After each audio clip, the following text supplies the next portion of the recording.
আসসালামু আলাইকুম সবাইকে। আশা করি সবাই অনেক বেশি ভালো আছেন। তো সেদিন আমাদের বাসায় একজন মেহমান আসছিল। তো মেহমানের জন্য কি রান্না করলাম সেটাই আজকে আপনাদের সাথে শেয়ার করব। এখানে প্রথমেই আমরা গরুর গোশত রান্নার প্রস্তুতি নিচ্ছিলাম।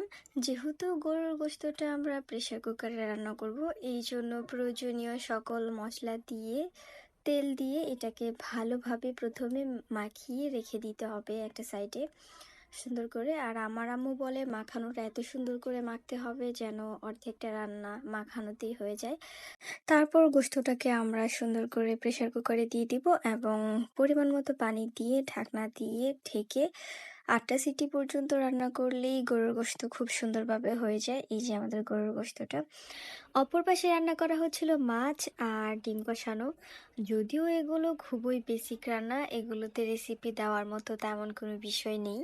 তারপরেও আমি শুধু আমাদের রান্নার প্রসেসিংটাই দেখিয়ে দিচ্ছিলাম, এই আর কি।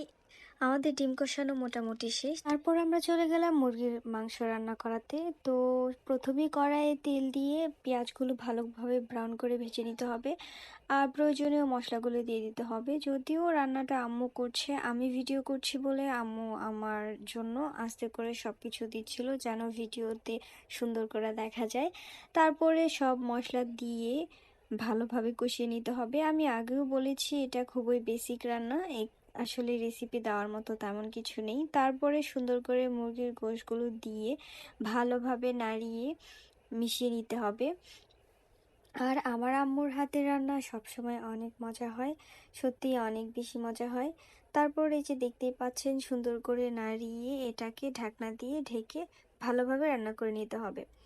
তো রান্না শেষে আমি ভিডিও নিতে ভুলে গেছি। আমাদের খাওয়া দাওয়া শেষে আমি আসলে ভিডিওটা করেছি, কারণ আমি ভুলে গিয়েছিলাম।